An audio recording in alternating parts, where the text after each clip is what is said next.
Let's go make a killing. All right. Welcome to the Las Vegas Football Contest Show. 10 to the 5 to the 4, play one, touchdown! The sharpest football contest show in the land.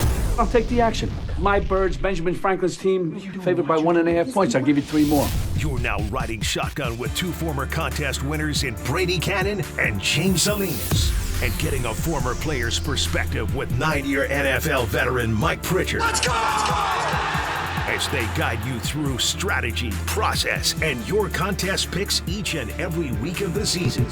I do like the idea of a parlay. Now here's your host, Brady Kannon. Welcome in, everybody. Welcome back to the Las Vegas Football Contest Show, presented by Circa Sports and Westgate Las Vegas Superbook. I am Brady Kannon, along with Mike Pritchard and James Salinas. It is Season 2, Episode 5, Week 2 of the NFL season. Let's do a little cleanup here as far as Circa Survivor, one of the most successful weeks in the history of the contest. Started out with 18,718 entries. Only 573 were eliminated in week 1. Our 3 cards all made it through. We have survived and advanced on to week 2. Grandissimo, no carnage there at all. 69 out of 69 survive and advance in Circa Grandissimo. And in Super Survivor over at the Superbook, all 111 entries remain intact for week 2. Also, SuperContest College, one of our friends, Tommy Lorenzo, Cover the Weekend, is in second place currently with a record of 11-3. Gentlemen, welcome into week 2 of the NFL season. Boy, what a week it was in contest play. We didn't do that great. We were 2-3, but I tell you what, we leapfrogged a lot of people. The consensus in both contests, 0-5. My goodness, what an auspicious start to the season here in the Circa Million and the Westgate SuperContest. Let's see if we can do that much better than the majority once again here this week. Guys, let's dive right in. The first game I'm looking at on the card will take place in Cincinnati. The Bengals narrowly escaping victory there with the Cleveland Browns in week 1. This week, they will host the Jacksonville Jaguars, who come in off of a win over the Carolina Panthers. And this line over the summertime was Cincinnati favored by 6.5. That has dropped. And even the opener this week, it opened like 4 or 5, depending on where you look. Currently in the contest and in the live market, Mike, we're at Jaguars getting 3.5 points on the road. Intriguing matchup, to say the least, guys. And I think when you look at this matchup, you look at the Jaguars. I got some questions for you guys in a minute, but new head coach situation right there, and they're excited about Hunter. You know, certainly drafting a Heisman Trophy guy, and you know it's impactful selling jerseys and everything like that. But there's some juice out there in Jacksonville, and you know, you think about Trevor Lawrence as a quarterback and what he has to evolve into and what he has to turn into for that franchise.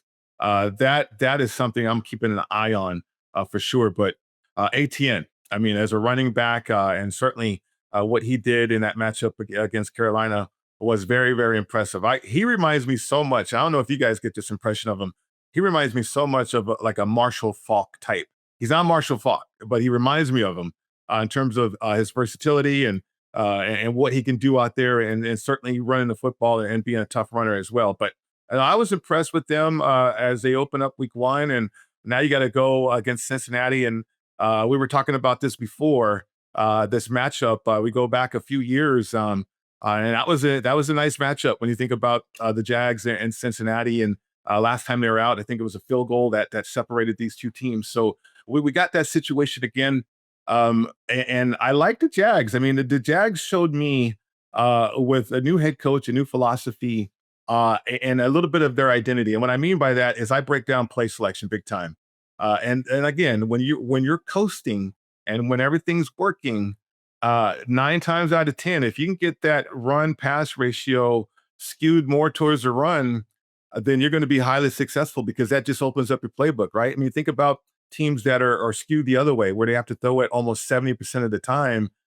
They are scrambling. They're looking for answers. And I think when we look at Jacksonville and the fact that they ran the ball about 54% of their play selection, I mean, that was comfort. So they can take that on the road that keeps Cincinnati's offense on the sideline a little bit longer. But my question to you guys, what did you see? Because last week was a great unknown for me. What did you guys see going into week 1 with Jacksonville that had them landing on our card? Pritch, I think the lack of dysfunction. This team looked like they actually had a game plan coming into this matchup last week with the Carolina Panthers, and the game plan was to rush the football. It wasn't to put it all on Trevor Lawrence, to have to go make all the plays through the air. You talked about the rushing game and the how weighted it was to the team running the football more than throwing the football. Now you can do that when you have a 20-3 lead and you're trying to salt the game away in the second half. But I think that was the game plan going in. It was very structured. And so it looked like from previous coaches' regime, we know that's been a bad football team for a long time. They literally looked like on both sides of the football too, not just the offensive side, but as well as the defensive side. There's a lot of talent there. They've been such a bad team for so long. They've had a lot of high draft picks, and they really put those guys on both sides of the football in a position to be successful and to play to their strengths. And we saw that from the rushing game in particular with Travis Etienne. Now, he only had half the carries. They had 7 guys that got a touch rushing the football. So they were very creative with their ability to go and run. And I think that's definitely an advantage playing at home in Jacksonville, in Florida, with the heat and humidity early in the season. Brady, that was part of our handicap last week, not only taking them to cover the number, but also using them as a survivor entry. Yeah, my first impression of Liam Cohen is a very good one. We know how successful he was as a coordinator at the Tampa Bay side with Baker Mayfield there. But James, I think you bring it up, the structure, the game plan. I think that speaks to what I'm talking about, that Cohen has been impressive. That comes with good coaching and a good organization and players that are all buying in. I thought, Travis Hunter had all kinds of enthusiasm. And everybody looked like they were having fun out there, which we haven't necessarily seen in Jacksonville for a long time. In Cincinnati, basically what I thought they were going to be, very unimpressive, I thought, in just, again, barely getting a victory over the Cleveland Browns in week 1. Guys, let's move on here and talk about the Dallas Cowboys, their home opener, hosting another division rival. They lose, of course, in week 1 to the Philadelphia Eagles. They will welcome the New York Giants to town. It is 5.5. The Cowboys favored by 5.5 in the Circa Million, and getting 6, or the Cowboys are laying 6 in the SuperContest. I thought the Cowboys were very impressive in week 1. Not so much for the Giants in their loss to the Washington Commanders, Mike. Yeah, Brady. I mean, this is an important game for Dallas. I mean, week 1, very impressive, like you mentioned. A little bit longer rest, a little bit longer film study too from this football team. Uncharacteristic that CeeDee Lamb dropped the passes that he did. But Dak Prescott, this is a guy that I hype up all the time in terms of the regular season because I think from a starting quarterback standpoint, he averages double digits ever since he's been in the league. So I think Dallas cleans it up a little bit more. I think CeeDee Lamb makes more plays. I think George Pickens makes some plays too. And certainly the running game's coming along with that new offensive line. But I'm a little concerned about defensively, a little bit about Dallas. But I think as they get more in tune with Eberflus and certainly try to do what he wants to coach out there, and that's take away the football, that could help them. And being at home now, against the Giants, they cannot go 0-2, guys, within their division and think that they can still have a successful year. So this is an important game for Dallas. Fellas, I think Pritch, you mentioned it about the concerns on the defensive side, and there's been concerns on the defensive side for years with the Dallas Cowboys. Yeah. However, we got to go week to week in this matchup here with the Giants. What is it about the Giants that would have pause for concern to say, well, this is the week that Russ finally decides to start cooking? I mean, we know in a sense it's unfortunate. He's had a great career, but Russ is cooked. To that matter, he does not want to throw the football down the field. He is not comfortable. He hasn't been comfortable in the pocket for a number of years. Just think about his brief tenure here with the Denver Broncos. This is, to me, there's no play on the Giants whatsoever. This is a team definitely going south. Daboll, we'll see if he's able to survive the rest of the season. I kind of don't think so. It's Jackson Dart just waiting in the wings. It's a matter of how soon do we see the rookie behind center for the New York Giants. Yeah, Jackson Dart waiting in the wings for sure. We'll see how soon he comes to the forefront there. The Giants only putting up 6 points on the board in week 1. We will come back and continue to dive into more games from an against the spread perspective. And then when we get to the bottom of the hour, we dive into Circa Survivor and SuperContest Survivor right here on the Las Vegas Football Contest Show. Want to enter the biggest and best football contests in Las Vegas? Look no further than footballcontest.com to get the info you need to succeed. Covering Circa Million, Circa Survivor, Grandissimo, and every super contest at the Westgate SuperBook. Reserve the most trusted proxy service in the business now at footballcontest.com. Maddie and Tony have been leaders in the industry for 20 years. They submit your picks while you focus on picking winners. Experience matters. Go with the pros at footballcontest.com and start winning now.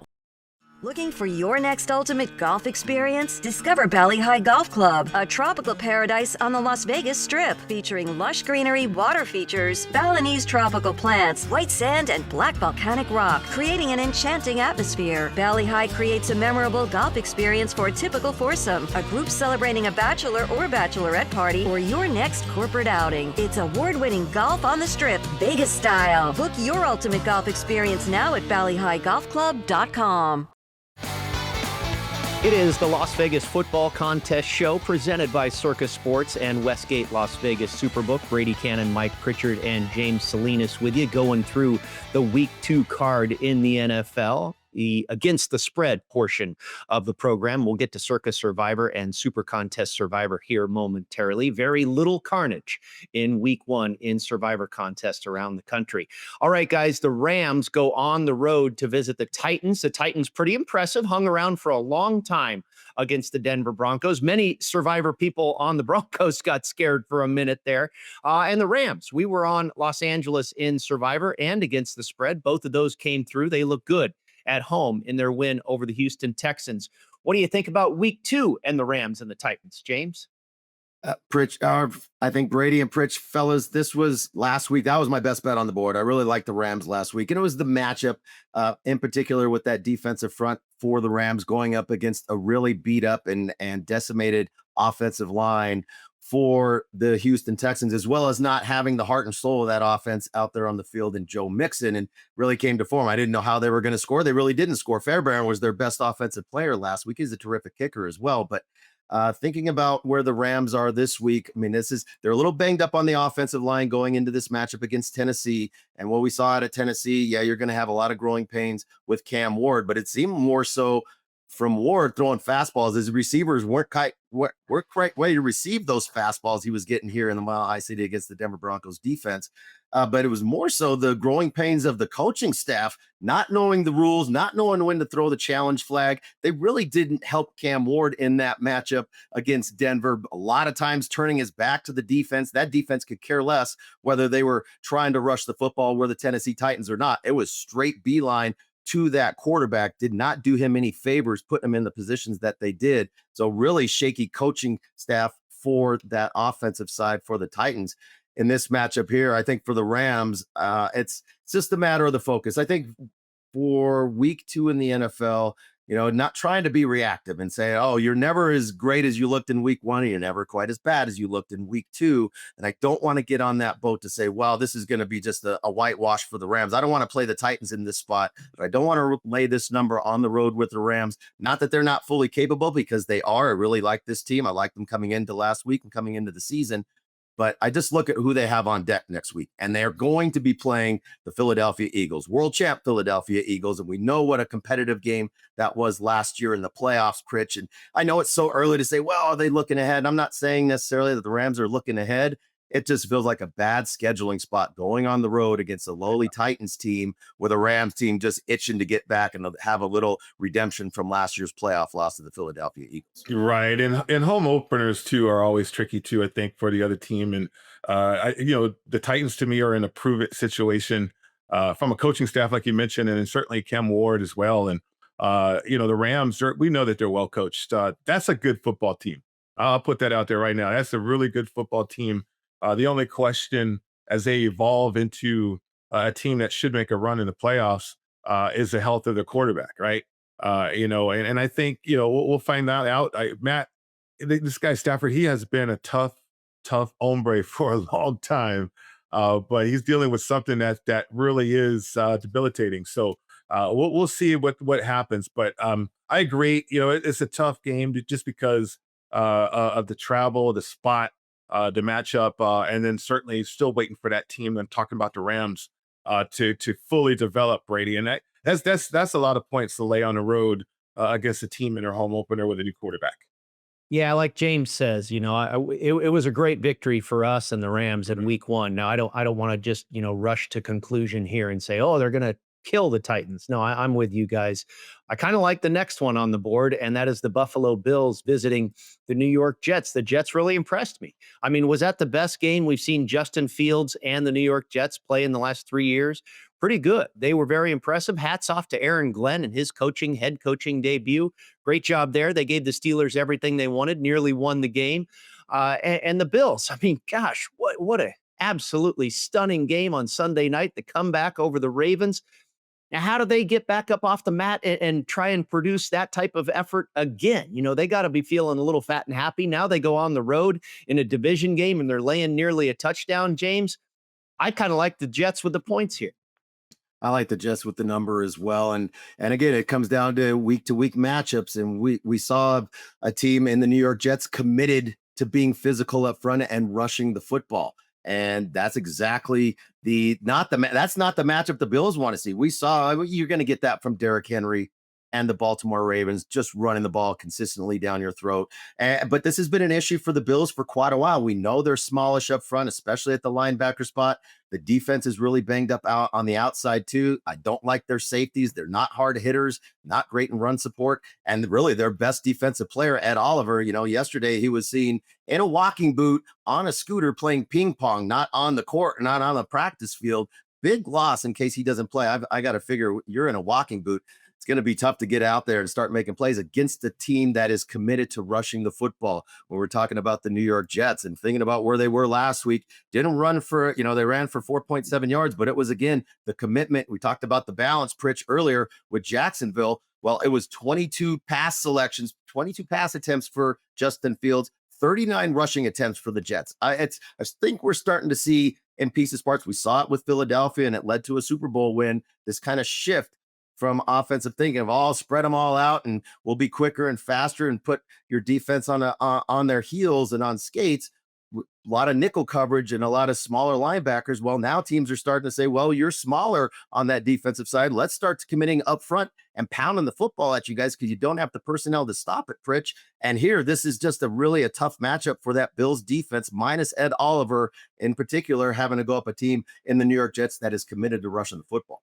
Right. It's a tough matchup in important areas. And that's the trenches, really. And Buffalo would rather play that finesse game. They want to let Josh Allen kind of run the football when he wants to and kind of improvise there, too, with their spread offense. But no, I agree with you, what you said, Brady, about Aaron Glenn played against the guy, and he's a highly fierce competitor. But what he's done, too, is showed the Jets how important it is to be physical. And that's what the Jets were against Pittsburgh. They shocked the Steelers, right, with that running game. We're thinking that the Steelers and their vaulted defense can certainly contend with a running game. They couldn't. And the last time I looked, Derrick Henry is still running against the Buffalo Bills. So, no, I like this from a point situation and the juice that Glenn has created, too. And Fields was highly efficient, only throwing the ball that many times, under 60 plays total. As an offense, highly efficient because they can run the football. And that is a tough matchup for Buffalo. I like that situation with the Jets. Yeah, I think it'll be a very competitive AFC East divisional matchup. We'll get to a couple more here in the next segment, and then we dive into Survivor, Circa Survivor and Superbook Survivor. Not a lot of carnage in week 1. We'll be back with more on the other side of the Las Vegas Football Contest show. Steiner's, a Nevada-style pub, invites you to play the best keno and video poker in Las Vegas. Promos are how we roll, so make the most of your gaming dollars with ongoing promotions, daily free play, bonuses, and more. With a chance to win Knights, Raiders, Aviators tickets, and big money with all those jackpots. It's not only great gaming at Steiner's, it's the 24 awesome rotating draft beers and the best appetizers to match. Steiner's, the Nevada-style pub, with 3 locations across the Vegas Valley. Steiner's, I love this place. The Pittsburgh Steelers are at home, their home opener, with Aaron Rodgers fresh off of 4 touchdown passes in a victory over his former team, the New York Jets. They will welcome the Seattle Seahawks to town in off of a last-minute defeat at the hands of the San Francisco 49ers. DK Metcalf will be at home waiting for his former team to show up, and the Steelers opened as 2.5-point favorites and then moved to a 3. And that's where we are in both Circa Million and the Westgate SuperContest. Steelers in their home opener, Mike, favored by a field goal.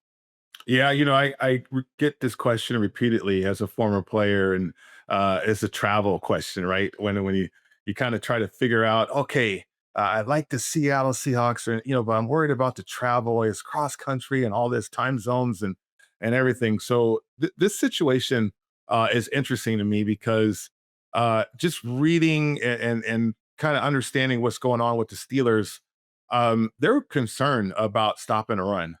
And for Seattle, they need to run the football.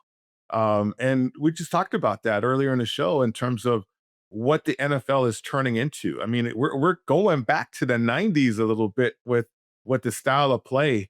Because of all the nickel defenses out there and all the specialty players that are out on the field, situational players as well. But if you can line up, put your hand on the dirt, and come off the ball and get after it, you make the game easy to play. And I think from a Seattle Seahawks standpoint, a young football team, a very young football team, but a team that's very active and very athletic, they can play those type of games. Now, an elder statesman situation with the Steelers. Think about Hayward being, having a rest day. TJ Watt at his point in his career is having a rest day during the week of practice. Can they just turn it up and be physical in the way that they need to be to stop the run? I mean, I got questions about that, fellas, right now. So, Aaron Rodgers, yeah, he turned back the clock, but he got up for that game against his former team. But there's the Steelers have some issues early on that I wonder if that's going to show up in this matchup, James. Well, I think, fellas, that I like the Seahawks getting the 3 here in the contest, and I can't imagine this is going to make the consensus. If anything, it's probably going to be further down the list at the bottom of who wants to actually take Seattle. What happened again? They can't finish at home. Sam Darnold finds a way to cough it up late in the game in the red zone. Typical Sam Darnold. And same old Seahawks, a lot of hype. And here we go, not going to be able to make the ball club and contend in the NFC West. And here's the Steelers. Now they're rejuvenated and Aaron Rodgers out there slinging the football around. But you know what? Aaron Rodgers got tagged last week. That offensive line was pretty soft up front. The Jets got in there, and not only did they put the quarterback on the ground, they put him down hard. So it's going to be a lengthy recovery for Aaron Rodgers getting back off the mat, even though they won that football game, and he was excited to have that win under his belt against his former team. You mentioned the concerns in the run game, or the run defense for that matter, for the Pittsburgh Steelers. Well, their box safety, he was their second leading tackler from a year ago. Tremendous tackler, box safety, Deshaun Elliott, out. He's got an MCL. He is not going to play in this game. Their top draft pick that was supposed to fortify that defensive line with some youth. Derek Harmon's still not going to see the field. And then their corner, Joey Porter, he's not going to play in this game. I suspect he won't. He was a DNP, did not practice the last 2 days, Wednesday and Thursday, with a hamstring injury. Just feels like this is, in a sense, I know it's the home opener for the Steelers, but we're reacting to what we saw last week, and wow, the Steelers look great, and same old Seahawks. Give me the other side. I like the Seahawks plus the 3, Brady. James, I'm with you. I think it's a nice contrarian move, and you bring up a lot of great points about some of the injuries that the Pittsburgh Steelers suffered in that Week 1 victory over New York. Let's talk about the Detroit Lions. They didn't look anything like the Detroit Lions of 2024 in Week 1. They have a second straight division game. Their home opener, they welcome the Chicago Bears to town, and they are laying 5.5 in Circa Million and 6 points in the SuperContest. James, we went on the Lions last week. It didn't work out. We thought that rushing attack would be something. It wasn't really there for Detroit. Well, we're missing the coach. And as far as the coach, we're talking about the offensive coordinator, the former offensive coordinator for the Detroit Lions, now the head coach there in Chicago. And I think you saw the frustration with Ben Johnson last week on Monday Night Football with Caleb Williams, putting the young quarterback in position. There were throws to be had and throws to be made, and he either missed those throws or didn't even see those throws. But they've had the full week to look at game film and be able to come back into this matchup here into Detroit. And I know it's going to be a hungry Detroit team on that side that wants to get after it and redeem themselves and not go 0-2 to start the season. But I really like the coordinator with Ben Johnson coming back, knowing that personnel, and now as the offensive coach or the head coach there for the Chicago Bears, Pritch. And almost sounds like another contrarian play down the list as far as consensus plays go. I like the Bears, especially +6 in the SuperContest. Yeah, the Bears learn a valuable lesson. Take care of business when you get turnovers and you get favorable field position, and they didn't do that last week, and it cost them a football game. So, yeah, I'm one to think that the Bears are going to learn from a lot of their mistakes in that opening matchup there and kind of redeem themselves against the Lions here. All right, very good. We shift gears here and turn our attention to Survivor contest. Circa Survivor, the Superbook Survivor. We'll come back and see who we like this week just to win outright. San Diego is home to Wolfpack Hospitality Restaurants, located in beautiful La Jolla. Stop by Cove House, Shore Rider, and Dough Mama Pizzeria on your next trip. Visit Cove House, a top 100 brunch in California, or Shore Rider, serving up margaritas, fish tacos, and a vibe that will make you feel like a regular in no time. For a slice of New York-style pizza with a California twist, it's Dough Mama Pizzeria, where the wings and pizza draw compliments from around the world. Go to wolfpackhospitality.com, and we will look forward to seeing you at Cove House, Shore Rider, and Dough Mama Pizzeria. Welcome back into the Las Vegas Football Contest Show presented by Circa Sports and Westgate Las Vegas Superbook. Check us out at footballcontestshow.com. All the information there where you can find us, podcast, YouTube, you name it. Our picks are up there too. You can check the results, our selections, and of course, our fine sponsors that help put this show on for you each and every week. That's footballcontestshow.com. Survivor. We shift gears to Survivor. A very easy week for a lot of people. 573 eliminated in Circa Survivor. Nobody eliminated in Super Survivor or Grandissimo. So what do we do with week 2, gentlemen? It looks like the Baltimore Ravens will be the most popular pick on the board. They're an 11 or 12-point favorite in division, coming off of that heartbreaking loss to Buffalo. They take on the Cleveland Browns. But Mike, I think Arizona is an interesting team at home, and maybe Carolina, maybe the Panthers are becoming a team to pick on. Yeah, it's going to be interesting to see how the season develops. I'm the one to think right now that, it's really a big middle of the pack situation. We all know the elite teams, at least the perception, but injuries can happen and things can happen during the course of the season. But for the most part, everybody's pretty even in the National Football League, and that's how we like it. I mean, I think from a competitive situation. So getting to the Survivor element, I got to tell you a quick story. When I first met the great Larry Fitzgerald, it was out here in Vegas. He was with his agent. I met him. I looked at him. I'm like, "You're a receiver?" I could not comprehend that a guy that big. He's Shannon Sharp, really. I mean, when I had a locker right next to Shannon, and that was a tight end. In my day. Now, Larry Fitzgerald is a wide receiver and a Hall of Famer, and the guy is humongous, right? Trevor Lawrence, another guy. But now you look at these two quarterbacks, and I'm like, wait a minute. When did quarterbacks become 5'9" and 200 pounds, right? Or in Young's case, I mean, what is he, 180 pounds tops? But this matchup is intriguing to me when you have these type of quarterbacks and what they're capable of.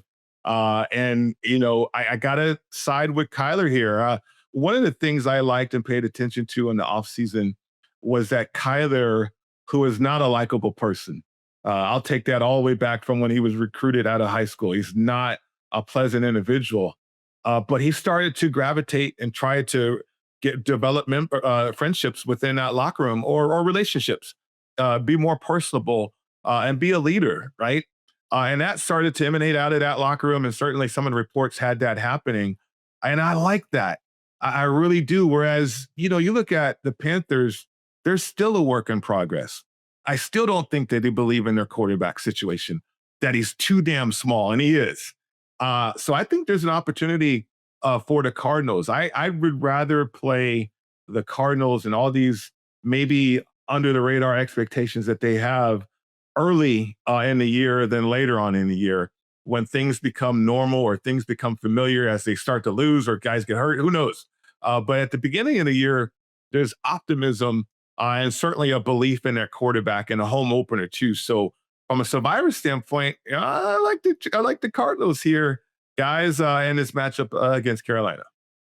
Looking at the schedule, that's what we have to look. We talked about it last week through the Survivor, and if you're looking at the Cardinals, and we knew quite a few folks took the Cardinals last week, so that's not going to be on there, not going to be available for them. But if you like the Cardinals, where else would you might like the Cardinals down the road in the schedule? And I think the only other spot that I can see for the Cardinals would be in week 5, where they're going to host the Tennessee Titans, and rookie quarterback and really a shaky coaching staff. We talked about that a couple segments ago with the Titans. And that's going to be a game where they're going to have extra rest to prepare, because they are going to be hosting Seattle, a divisional foe, this Thursday before. So they'll have a full 10 days to rest, prepare, and take on the Titans, as opposed to this matchup here with Carolina. Now, the better team. I'm not interested in either quarterback. I think it's really with Kyler Murray, Brady, it's because that rushing game, and this is a team that is going to commit to rushing the football with Connor and with Benson up front and trying to be more physical at the point of attack. And we saw how that worked out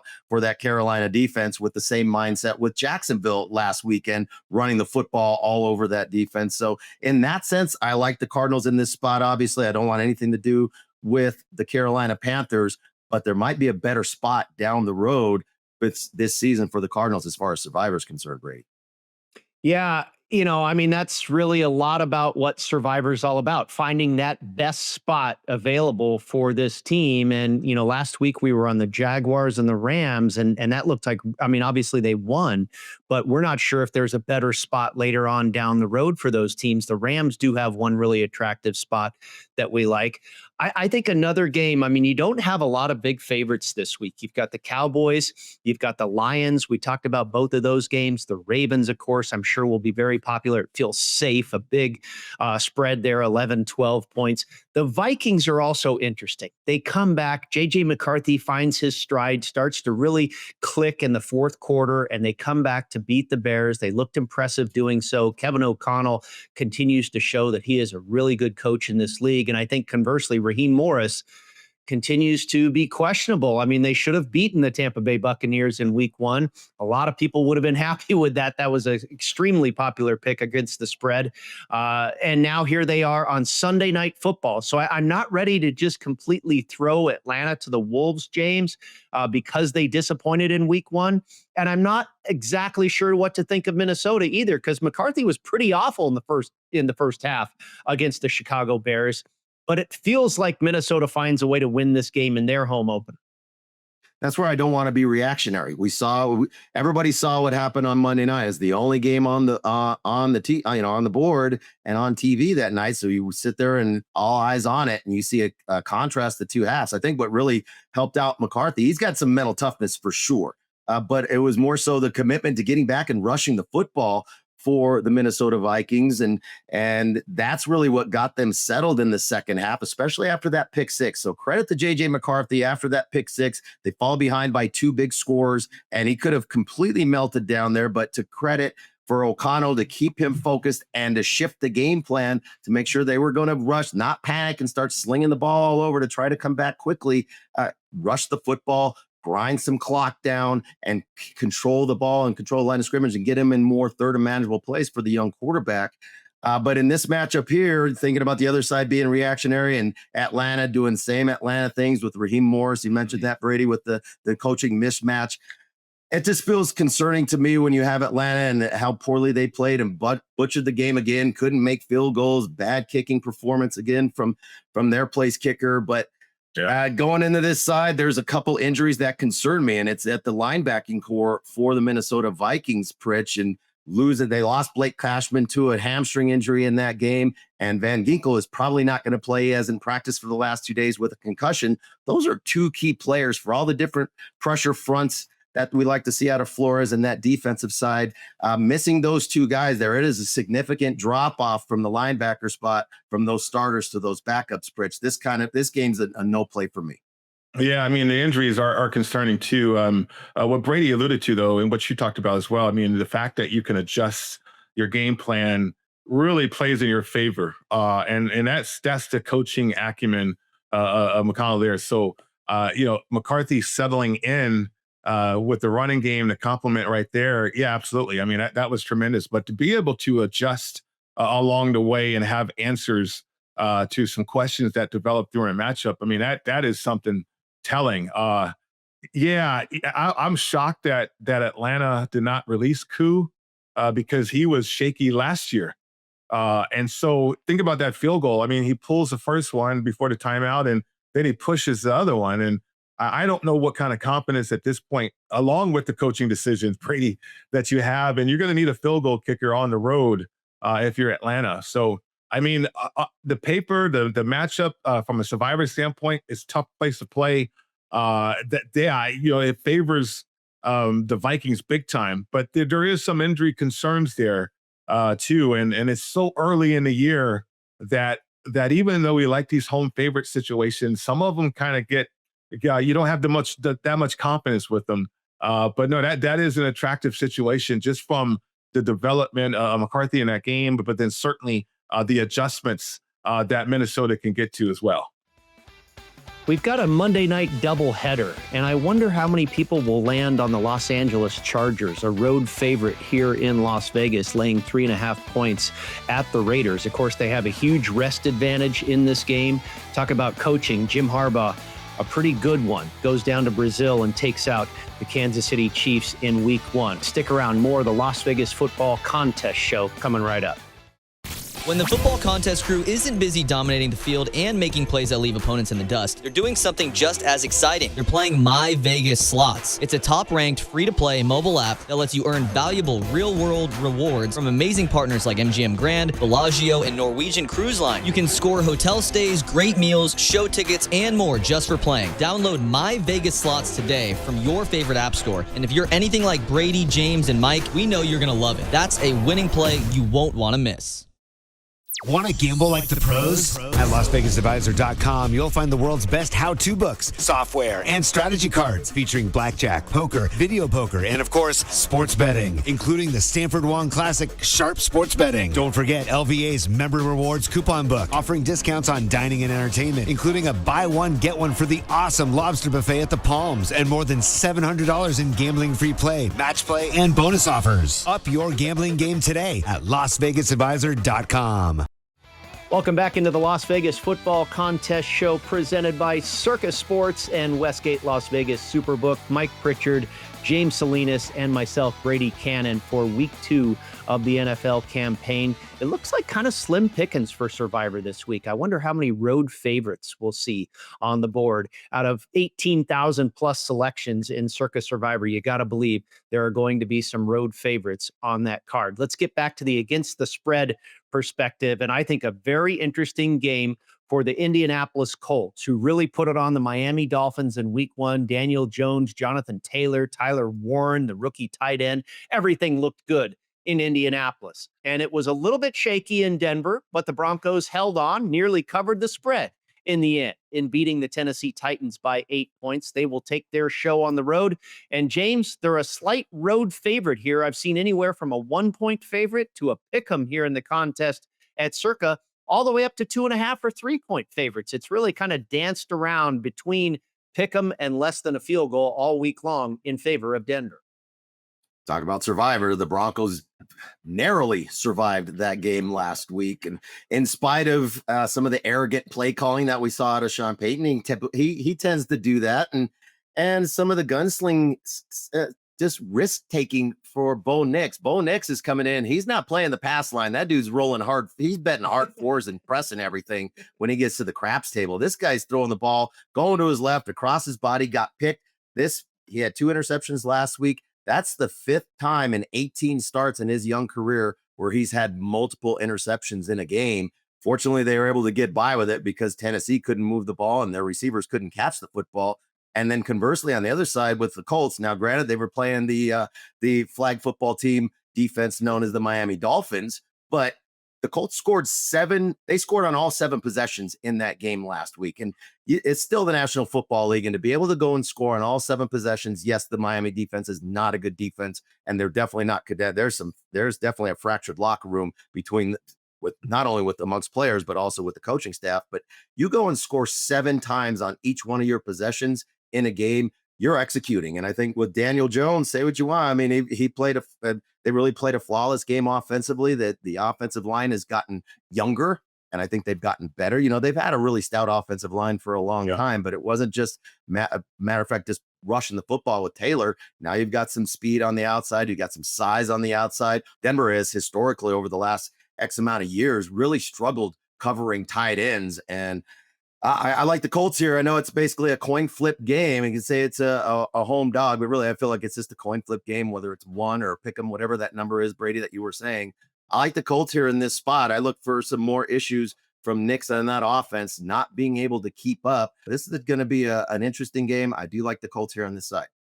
Yeah, I mean, if we look at the defensive matchups too, I mean, Anarumo now is with the Colts, and he's I think is going to make an impact over what Gus Bradley was before. I mean, they were so predictable and really relied on pass rush, right, over the years. But now scheme comes into it, tendencies comes into it too. So I think that could get tough for Bo Nix if they are trying to create a different narrative, him and Sean Payton, in terms of his inaccuracy down the field and vertically. Can they challenge teams with their players? And I wonder about that. I wonder if that narrative takes over a little bit and they play outside the box, and they don't play the way that they need to play to win. 2 good defenses though too, but I mean, Daniel Jones or Shane Steichen, he's a decent play caller. And now he really has a quarterback. I mean, I can't tell you how bad. Well, I can tell you how bad Anthony Richardson was last year, but it's a breath of fresh air right now if you're Shane Steichen with Daniel Jones. So a competent bunch too offensively in that matchup. But yeah, I'd be intrigued to see what the opinion or consensus will be in this matchup, guys. This is an interesting one. The Colts, they're one of my outlier teams too. That I had going into the season. I just need Daniel Jones to be anywhere close to an Alex Smith type of quarterback, and I think the Colts can have a successful year. Yeah, you were in the minority there calling out the Colts as a team to possibly look out for. A lot of people bet under their season win total. Off to a bad start there with them getting a victory in week 1, no problem, against the Miami Dolphins. And speaking of an interesting game, we've got one here in Kansas City, Arrowhead Stadium, the Chiefs, their home opener, and a rematch of last year's Super Bowl, trying to get some revenge over those Philadelphia Eagles who beat them in the Super Bowl last year. And an odd situation for Patrick Mahomes and the Kansas City Chiefs, a small underdog at home. Mike, I think this one's really hard to figure out. I mean, what's the psychology coming in for either team? Who's the better team? You know, the Chiefs as a home dog. A lot of storylines going on here, and I'm not sure which direction I want to go. Yeah, I'm right there with you because, how do you break this game down so early? Do you really go off to Super Bowl? Can you really do that? You can. I mean, I think the Chiefs are the Chiefs. They're still going to do what they do, and that's Patrick Mahomes offensively. They don't have a running game. I mean, they have the wrong running back starting. In my opinion, I think Kareem Hunt should be the starter. Pacheco should be the change of pace guy, but they switch it for whatever reason. Maybe they'll figure that out. And then there's questions about the offensive line still, and then defensively. They're relying on youth and certainly go back a few years when the youth helped them win a Super Bowl. But they have to replace some really, really good players, in particular in the back end there, and some key positions too. So the the Chiefs have played a lot of football, similar to the Eagles. But the thing about this matchup to me, guys, is the Eagles have a new offense coordinator, as we know. Kellen Moore has moved on to a head coaching position. They got shut out pretty much in that second half against Dallas, only scored 3 points. And so from a familiarity standpoint, and Jalen played well, and certainly I think they got to get the running game revved up. But if you can stop and neutralize a running game like Dallas did, then you have to rely on Hurts a little bit more. And if it gets into that situation where you got to throw the football, who are you going to side with? I mean, do you side with Kansas City at home with Mahomes, or do you side with Hurts in that passing game on the road in that hostile environment? So that's where it gets tricky for me, because I think on paper, man, how did the Eagles lose this game? But the line is where it's at for a reason, and therefore I got to respect that. Yeah, the Eagles, I think Jalen Hurts was incredibly impressive in week one in their win over the Dallas Cowboys. Just looked like the leader that we know he is, a championship type player. But other than that, I had questions about the Eagles. Now, Carter will be back after the incident with Dak Prescott before the game. That's a big piece of that defense. But I thought, that defense gave up 24 points. Dak Prescott and company put some points on those Philadelphia Eagles. It'll be interesting what Patrick Mahomes and company can do in week 2. We wrap up the program next, right here on the Las Vegas Football Contest Show. Las Vegas isn't just a place to play, it's a great place to live. Louis Payon with Magenta Real Estate is a trusted 5-star real estate professional who's called Vegas home for over 3 decades. Whether you're looking to buy or sell, Louis will guide you every step of the way with proven strategies that deliver results. Call Louis today at 702-849-7160. That's 702-849-7160. Louis Payon is the official realtor of the Las Vegas Football Contest Show. We have reached that point of the program where we release our contest selections, and we will start with both Circa Million and the Westgate SuperContest. We have 5 of the same identical selections in each contest as we did last week. We are going to start with the Jacksonville Jaguars for the second straight week. We are on the Jaguars. Instead of laying 3.5 this week, they're getting 3.5 in both contests. We'll take them over Cincinnati. We'll take the Chicago Bears. They're getting 6 in the Super Contest. They're getting 5.5 on the road at Detroit in the Circa Million. We'll take the home dog, the New York Jets, getting 6.5 from the Buffalo Bills in both Circa Million and the Super Contest. And then we'll take the Seattle Seahawks on the road at Pittsburgh, getting 3 points in both contests. And then finally, a little discrepancy here in the point spread. We'll take the Indianapolis Colts, who are getting a point in the Super Contest and a pick'em in the Circa Million. So pretty much all dogs on the card in week 2 for the crew, but we've got a couple of favorites in Circa Survivor. We will go with the Dallas Cowboys to get a win in their home opener over the New York Giants, and we will also take the Arizona Cardinals to get a win in their home opener over the Carolina Panthers. James, we talked about it in our show prep. Sometimes it makes me nervous to be on all dogs or all favorites, but at the end of the day, these picks all feel a little bit contrarian. Well, and that's the bigger piece for me with the contest. We've been doing contests for quite a while, staying away and not being in that top 5 consensus. We saw how they got top 5 consensus in both the Super Contest and Circa Millions got buried last week, 0-5 in both. And we were 2-3, and the 2 that we had that won, obviously, we're not in the consensus plays. And I think with these 5 here, that wasn't the approach to say, well, which ones are going to be at the bottom of it, and we're going to take those. We're not getting in that deep into game theory here in the contest season in week 2. But I think that's where we start to more so. I think Pritch and Brady, this was more thinking about looking at the matchups, offensive line, defensive line, personnel, injuries, those types of things, but also trying not to be overreactionary and thinking, well, we're going to jump on what we saw last, and this team looked great, and this team looked terrible. It's staying away from that, trying to be open-minded and not as biased from what we saw last week. It's more really matchups and personnel as well as coaching. We saw how much coaching mattered last week in a number of games, Pritch, and I think that's kind of where we landed with these 5, feeling like we're in a good spot with not taking any big dogs trying to just cover, but these are dogs that have the potential, maybe not the Bears from that standpoint, but dogs that have the potential, Pritch, to win the game outright.